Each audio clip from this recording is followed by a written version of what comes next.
వైఎస్ఆర్సిపి మాజీ శాసనసభ్యులు, జిల్లా సభ్యులు, రాజకీయ నిరుద్యోగులు వీళ్ళంతా కూడా కలిసి ఏమి చేస్తే ఈ ప్రభుత్వానికి వచ్చినటువంటి అభివృద్ధిని చూసి, అదేవిధంగా మా సంక్షేమాలు చూసి ఏదో విధంగా ఒక కార్నర్ చేయాలనేటువంటి ఉద్దేశంతో ఈరోజు యాత్ర పెట్టుకొని ఈరోజు గోర్కల్కి వెళ్ళారు. ఆ గోర్కల్లో మాట్లాడినప్పుడు వారు నాకు తెలిసిన ఇన్ఫర్మేషన్,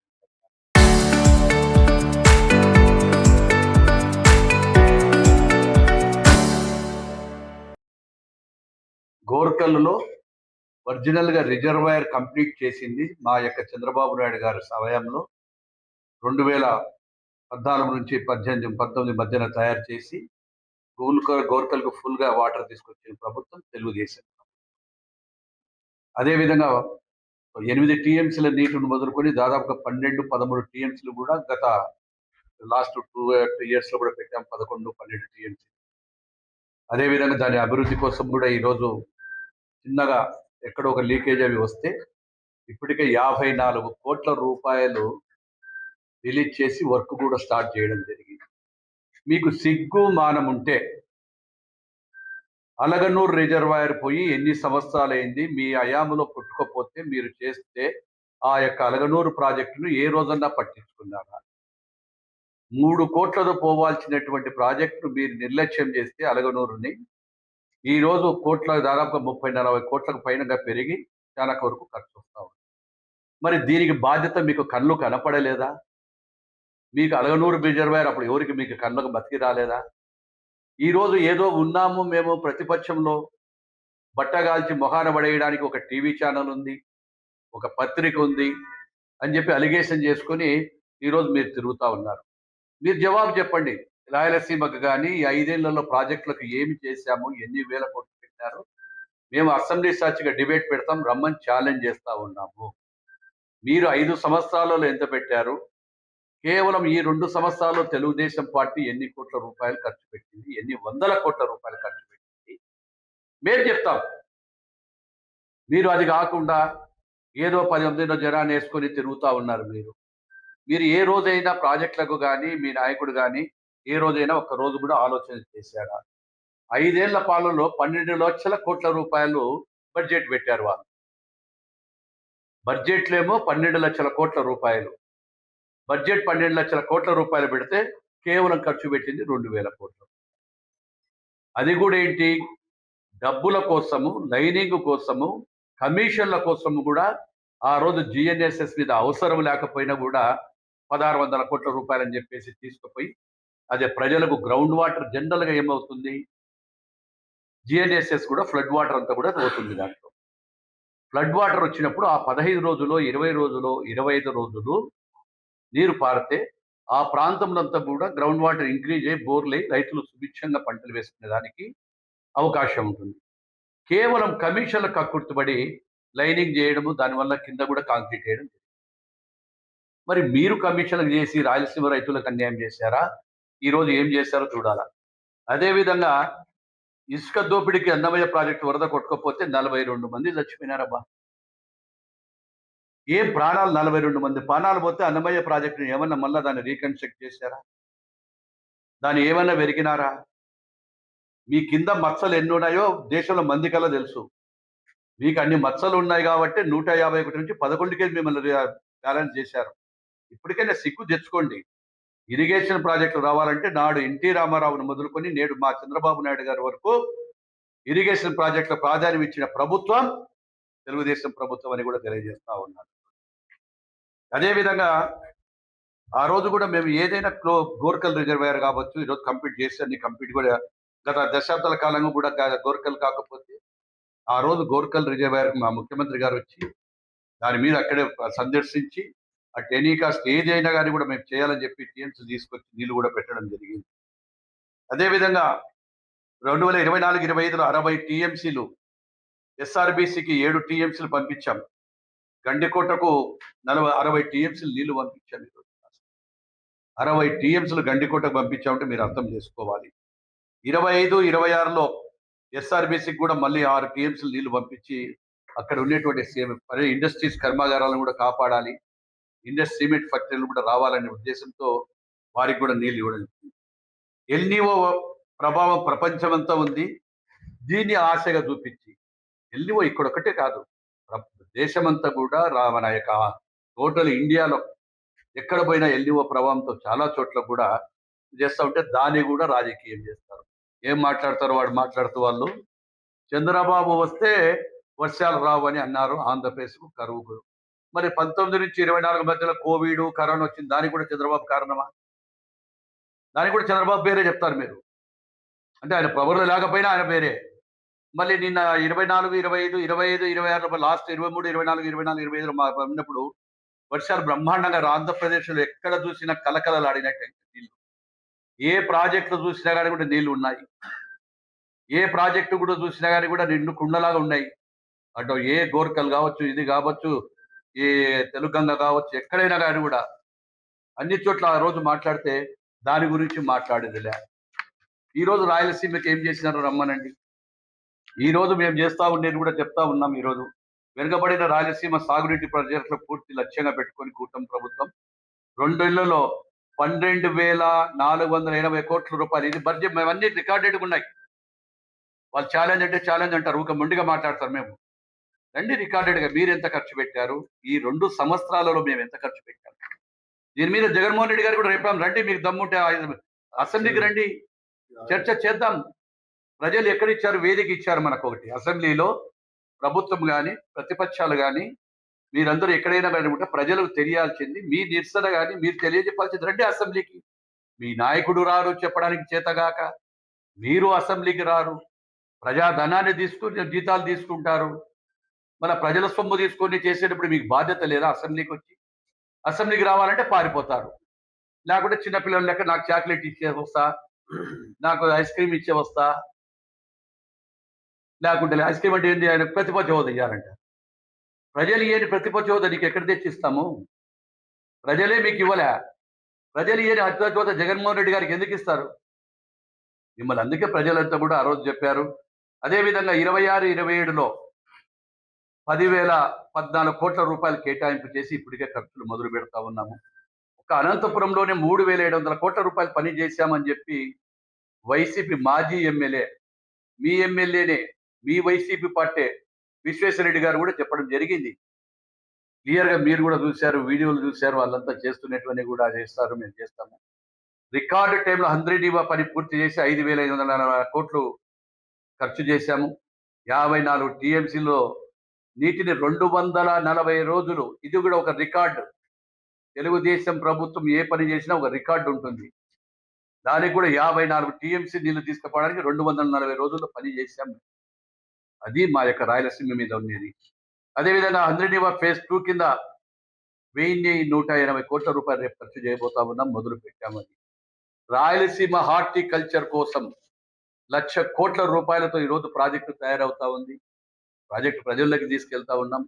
ఖచ్చితంగా కూడా ఏదైనా రాయలసీమకి ఈరోజు జరిగింది న్యాయం అంటే, ఈరోజు రాయలసీమ బిడ్డ అని ఆ రోజు ఏదో చెప్పుకునేటువంటి జగన్మోహన్ రెడ్డి కాదు. నిజంగా రాయలసీమ బిడ్డ ఎవరంటే మా గౌరవ ముఖ్యమంత్రి చంద్రబాబు నాయుడు అని తెలిసింది కాబట్టే ఈరోజు రాయలసీమలో అత్యధిక స్థానాలు మాకు వచ్చాయి.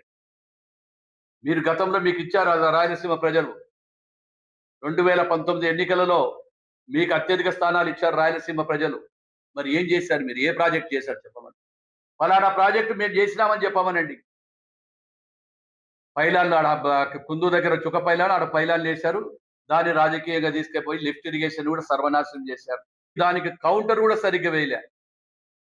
కోర్టుకు వాళ్ళని మమ్మని చెప్పి, నాటి వాళ్ళ మిత్రుడు, ఆ రోజు మిత్రుడైనటువంటి వీళ్ళతో కేటీఆర్ గారితో రాజకీయం జరిపి వాళ్ళు చెప్తే ఈయన మానుకుంటాడు. ఆయన కూడా మాట్లాడేవాడా? ఆయన కూడా మాట్లాడుతూ ఉన్నారు. ఈరోజు తుంగభద్ర గేట్లను 5 రోజుల్లో బిగించి 30 టీఎంసీల నీటిని కాపాడాము.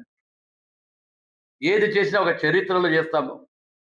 అదేవిధంగా శ్రీశైలం, గోర్కల్, అలగనూరు వంటి ఇతర ప్రాజెక్టుల మరమ్మతులకు ఏ రోజు కూడా ఆయన ఏ మరమ్మత్తు చేశాడో చెప్పమనండి. ఎక్కడైనా మరమ్మతు చేశాడని చెప్పమనండి. ఈరోజు 610 కోట్లు రికార్డెడ్గా ఉన్నాయి మా దగ్గర. 610 కోట్ల రూపాయలు ఈరోజు ఖర్చు చేసి పనులు చేస్తా ఉన్నామని కూడా తెలియజేస్తా ఉన్నాం. అదేవిధంగా రాబోయే 3 ఏళ్లలో ఇంకా 35,000 కోట్ల రూపాయలు కూడా నిధులు వేస్తే సరిపోతాయని చెప్పి రాయలసీమ ప్రాజెక్టులు ఇంకా ఇంప్రూవ్ చేయాలంటే రావాలనే ఉద్దేశంతో వాటిని కూడా అన్నిటి కూడా ప్రాధాన్యం ఇస్తున్నాము. దాని 2 ఏళ్లలో రాయలసీమకు 4,58 లక్షల కోట్ల రూపాయలు ఈరోజు ఈ యొక్క నిధులు కూడా ఈ పరిశ్రమలు వస్తా ఉన్నాయి పెట్టుబడులు పెట్టడానికి. ఈరోజు డ్రోన్ హబ్ కావచ్చు, అదేవిధంగా గోర్కల్ దగ్గర ఇండస్ట్రియల్ హబ్ కావచ్చు, అనేక పరిశ్రమలు వస్తా ఉన్నాయి. అదేవిధంగా నా నియోజకవర్గంలో ఆల్ట్రాటెక్ సెకండ్ యూనిట్ కూడా పెడతా ఉన్నారు. పెద్ద యూనిట్ ఈరోజు దాదాపుగా 4,000 కోట్లు దగ్గర ఖర్చు పెట్టి కొలిమూలలో కూడా వస్తా ఉంది. రామ్కో ఎక్స్పాన్షన్ రెండోది వస్తా ఉంది. ఇదే ఆల్ట్రాటెక్ ఫ్యాక్టరీకి గత ప్రభుత్వంలో స్థానిక వాళ్ళ ఎమ్మెల్యే కావచ్చు, నాటి సీఎం కావచ్చు జగన్మోహన్ రెడ్డి వాళ్ళు అడ్డు పెడితే ఆ పరిశ్రమను అంతా కూడా స్టార్ట్ చేయడానికి మొదలు పెట్టి వాళ్ళు అడిగే కమిషన్ల బాధకు తట్టుకోలేక మేము ఇచ్చేదే లేదు, మాకు ఈ రాష్ట్రంలో ఇండస్ట్రీ లేదు, వద్దు అని చెప్పి తీసుకుపోయి వేరే చోట పెడితే మళ్ళీ మా ప్రభుత్వం వచ్చిన తర్వాత మేము గౌరవ ముఖ్యమంత్రి గారికి కన్విన్స్ చేసి వారికి మళ్ళీ అన్ని కూడా సింగిల్ విండో పరిశ్రమలో విధానం సింగిల్ విండోలో ఈ పరిశ్రమలు ఇస్తే రేపు డిసెంబర్ నెలలో గౌరవ ముఖ్యమంత్రి గారు వచ్చి బ్రహ్మాండంగా ఓపెన్ చేయబోతా ఉన్నాం కొలిములలో ఆల్ట్రాటెక్ ఫ్యాక్టరీ కూడా అని చెప్పి కూడా తెలియజేస్తా ఉన్నాం. ఈ రోజు వాళ్ళకు ఒకటే నేను ఛాలెంజ్ చేస్తా ఉన్నా, ఏ చర్చకైనా సరే రాయలసీమ అభివృద్ధి గురించి మీ మాదిరిగా తొండి మాటలు మాట్లాడలేము. ఇంకా 3 సంవత్సరాలు కూడా ఓపిక పట్టడంలే. 3 సంవత్సరాలు పట్టకుండా మా మాజీ శాసనసభ్యుడు మొన్న ఒక ఛాలెంజ్ చేశాడు, నువ్వు రాజీనామా చేసిరా, నువ్వు రాజీనామా రాసిరా పోరాడదామంట. ప్రజలు ఎన్నుకునేది నువ్వు నన్ను కాదయా, నువ్వు నన్ను గెలిపేయలేదు. ప్రజాస్వామ్యంలో ఒక ఎన్నికల విధానంలో అక్కడ నన్ను ప్రజలు గెలిపించారు, ప్రజలు తీర్పిచ్చి 5 ఏళ్ళు నువ్వు ఇంట్లో కూర్చోరా స్వామి అని చెప్తే నేను కూర్చోమని చెప్పినారు. 5 ఏళ్ళు కాదు 2 ఏళ్ళగా ఓపిక పట్టలే. రా నిలబడదాం, రా 29కి రా తెలుస్తుంది. నేను కాదు సవాలు విసిరేది, ఇంకోటి కాదు, మనము కాదు, ప్రజలు ఎవడు 29లో గెలిపియాలా, ఎవరు చేసినారో వాళ్ళు చూస్తారు, అప్పుడు చెప్తాడు. ఆయన 2 సంవత్సరాల దాంతోనే ఆయనకు అత్యుత్సాహం అయిపోయింది. రా ఇండిపెండెంట్ గా చేసుకుందాం, రా నువ్వు నేను తెలుసుకుందాం. చెప్తున్నా కదా, నువ్వు తెలుసుకుంటావా నేను తెలుసుకున్నా, ప్రజలు తెలుస్తారు. ఆల్రెడీ తేల్చేసినారు. నేను 2000లో మొన్న 2 సంవత్సరాల కిందట తేల్చి జో కొట్టినారు, పడుకో పాపడా జో జో జో జో జో అని. అంతలోకి ఎదుగుతుందిరా, మళ్ళీ నేను ఇండిపెండెంట్ గా చేస్తా, నువ్వు రాజీనామా చేయి, ఇంకొక పార్టీ చేయి. ఇంత చేసినోడు నేను 13 కోట్ల రూపాయలు 20 కోట్ల రూపాయలు పెట్టి దద్దనాల ప్రాజెక్టు చేస్తే దాన్ని 5 ఏళ్ళు నిద్రపుచ్చినావు. మళ్ళా వచ్చిన తర్వాత 30 లక్షలు సొంత డబ్బులు పెట్టి ఈరోజు లిఫ్ట్ ఇరిగేషన్ నీళ్లు పోతే ఇప్పటికీ మా దద్దనాల్లో కొన్ని నీళ్లు ఉన్నాయి, గ్రౌండ్ వాటర్ కూడా ఉంది, ఇబ్బంది లేకుండా జరుగుతా ఉంది. ఇంకొక విషయం ఇప్పుడు చెప్పాలా, ఇప్పుడు ఏం పని పాట లేదు. 16,000 మంది ఉద్యోగులకు ఎక్కడ పారదర్శకంగా ఈ రోజు డిఎస్సి ద్వారా ఎన్నుకోబడింది. ఈ రోజు మీ చరిత్రలో జీవితంలో 5 ఏళ్లలో ఒక్క టీచర్ పోస్ట్ ఇచ్చారా? ఒక్క టీచర్ పోస్ట్ ఇచ్చారా? ఇవ్వలే. సరే, అది ఏదో ఇచ్చినటువంటి ప్రభుత్వం 16,000 మంది కుటుంబాలను కాపాడి 16,000 మంది అంటే దాదాపుగా 48,000 మంది మనసులకు ఇబ్బంది లేకుండా వాళ్ళ కుటుంబాలు సంతోషంగా ఉన్నాయి. ఈ రోజు పారదర్శకంగా చేస్తే దానికి తొండి విధానములు ఎక్కడో ఏదో చేసుకుని యాదో చేసుకొస్తే రా ఛాలెంజ్ చేస్తాము, సవాల్ లోకేష్ ఎందుకు రాజీనామా చేయాలండి? ఆ లోకేష్ బాబు గారు ఎందుకు రాజీనామా చేయాల కారణాలు చెప్పండి. మిమ్మల్ని ప్రజలు ఇంటికాడ కూర్చోబెట్టినారు, ఎక్కడా మా తప్పు జరగలేదు, ఏ తప్పులు చేయకుండా కూడా ఒక అడ్డమైన వాదనలు పెట్టుకుని ఈ రోజు ఆశ్రయించారు. అసలు మీ క్వాలిఫర్ ఏముంది? లోకేష్ బాబు చేస్తున్నటువంటి అభివృద్ధిలో కానీ ఈ రోజు దేశ విదేశాలకు పోతే అక్కడ వాళ్ళందరూ కూడా ఎదురెక్కొచ్చి రండి పరిశ్రమలు పెట్టండి అంటే మేము వస్తాము మీతో అని చెప్పి ఇన్ని పరిశ్రమలు తీసుకొచ్చినందుకు రాజీనామా చేయాలన్నా లోకేష్ బాబు గారు? విప్లవాత్మకమైన మార్పులు తీసుకొచ్చాడు చరిత్రలో. విద్యాశాఖలో విప్లవాత్మకమైన మార్పులు తీసుకొచ్చింది లోకేష్ బాబు గారు. మీరు నాడు నేడని చెప్పేసి నాడు నేడును అంతా కూడా మింగేశారు. ఎర్ర రంగు పూయడం, గోడలు గది పూయడం, దాంట్లో ముగ్గులు వేయడం, డబ్బులు తినడం. ఎన్ని స్కూళ్ళు కట్టారు చెప్పండి, ఇప్పటి వరకు ఎన్ని కంప్లీట్ చేశారు? ఇప్పటికి కూడా మొండి గోడలు చూస్తుంటే ప్రతి ఊరిలో నాడు నేడు కింద పెట్టేటువంటి కూడా మధ్యాహ్నం ఆగిపోయి మొత్తం పాడైపోయినాయి. నాడు అటైపోయింది, నేడు ఇట్లయిపోయింది అని చేసి నాశనం చేసి పెట్టిపోయారు. ఈ రోజు విద్యార్థులకు ఏది ఇచ్చినా కానీ కూడా సన్న బియ్యం స్కీమ్ తీసుకొచ్చాం, కడుపు నిండా భోజనం చేస్తా ఉన్నారు. పేదవాడు వాళ్ళంతా ఉంటారని చెప్పి ఆర్థికంగా ఇబ్బంది ఉన్నప్పటికీ కూడా ఈరోజు సన్న బియ్యాన్ని తీసుకొచ్చి వాళ్ళకందరికీ కూడా పెడతా ఉన్నాం. ఈరోజు వైఎస్ఆర్ పార్టీ నాయకులు లోకేష్ బాబు గారి గురించి మాట్లాడే అర్హత లేదు, మీకు అర్హత లేనే లేదు. ఆయన చదువు చదివింది మీ ఎక్కడ చదివాడు, మీ జగన్మోహన్ రెడ్డి గారు ఎక్కడ చదివారు? ఆయన బ్యాక్‌గ్రౌండ్ ఏంది? ఐటీలో అయితేనేమి, ఇప్పుడు టెక్నాలజీలో అయితేనేమి, ఏ విషయంలో రమ్మనండి మీ జగన్మోహన్ రెడ్డి గారు టెక్నాలజీలో ఆయనతో పోటీ పడతాడా? లేకుంటే ఆయన తెలివితేటల ముందర మీరేమైనా పడతారా? ఏంటి మీకు ఉండేటువంటి గొప్ప కెపాసిటీ అంటే గొడ్డలితో నరికిచ్చి మనుషులు చంపియడం. మీరు గొడ్డలితో నరికియడం, చంపడం. మీ నాయకుడు ఏ రోజన్నా రానియండి బయటికి జగన్మోహన్ రెడ్డి గారు బయటికొస్తే అరాచకమే. ఆ రోజు విధ్వంసంతో మొదలుపెట్టినాడు. ప్రభుత్వంలోకి వచ్చిన వెంటనే అదే విధ్వంసాన్ని కొనసాగించి పోయి ఆ రోజు మిమ్మల్ని ప్రజలు 151కి తీసుకొస్తే 11కి నిలబెట్టినారు. ఇప్పుడు మళ్ళీ అరాచకం మొదలుపెట్టావు. ఈ రోజు నువ్వు వచ్చిన ఏ కార్యక్రమమైనా ప్రశాంతంగా జరుగుతా ఉందా? ఆఖరికి మొన్న ఒక ఇన్స్‌పెక్టర్‌ని ఇష్టానుసారంగా ఒక లేడీ ఇన్స్‌పెక్టర్‌ను సబ్ ఇన్స్‌పెక్టర్ అనుకుంటాను. ఆవిడని ఇష్టానుసారంగా దొబ్బి ఆమెను చేసి ఘోరంగా మాట్లాడతారు. మీరు బయటకొచ్చి మీకు బండ్ల కింద, కార్ల కింద శవాల మీద నడిపించుకుంటూ పోతారు. అంటే ఆయనకు ఒక రాక్షసానందం. అది కూడా ఏ రాక్షసానందం అంటే ఆయన బయటకొచ్చి అరాచకం జరగాల. వాళ్ళ నాయకులు చెప్తా ఉన్నారు కొంతమంది మాకు కూడా తెలిసినోళ్ళు ఎవరైనా బయట ఎప్పుడైనా కామెంట్ చేస్తే. మీరు అరాచకాలు చేయండి, రెచ్చగొట్టండి, బయటికి రండి, మీరంతా జైల్లోకి పోండి. నేను అక్కడ చేసింది విరూపాచార్య వారు చేసినది ఏంటి ఆలూరులో? ఒక శాసనసభ్యుడివై నువ్వు ఏం మనిషివి చేశావు చెప్పండి. రెచ్చగొట్టేది మీరే, మీరే అగ్గిపుల్లలు గీస్తారు, మీరే అంటేస్తారు, దాంట్లో పెట్రోల్ పోస్తారు. అరాచకాలు మీరు అనుకుంటున్నారు జగన్మోహన్ రెడ్డి గారు గొడ్డల పార్టీ. గుర్తుపెట్టుకోండి, గొడ్డల పార్టీ మీరు ఎన్ని కలలు తల కిందికి పెట్టి కాళ్ళు పైకి చేసినా మిమ్మల్ని ప్రజలు ఆశీర్వదించే పరిస్థితిలో లేరు. ఏదో గుంపులో పెట్టేసి ఆ మీడియాను చూపించుకుంటూ జూమ్ చేసి చూపిస్తే ఏదైనా ప్రజలు వస్తున్నారు జనం సందోహాలని. ఇంతకంటే అప్పుడు కూడా సిద్ధం సిద్ధం సిద్ధం సభలు పెట్టినారు, బ్రహ్మాండంగా పెట్టినారు సిద్ధాలు, రోడ్ల మీద పెట్టినారు సిద్ధాలు. సిద్ధం సిద్ధం ఏమైంది మీ సిద్ధం అంతా? ప్రజలు ఎప్పటికి కూడా ప్రశాంతతను కోరుకుంటారు.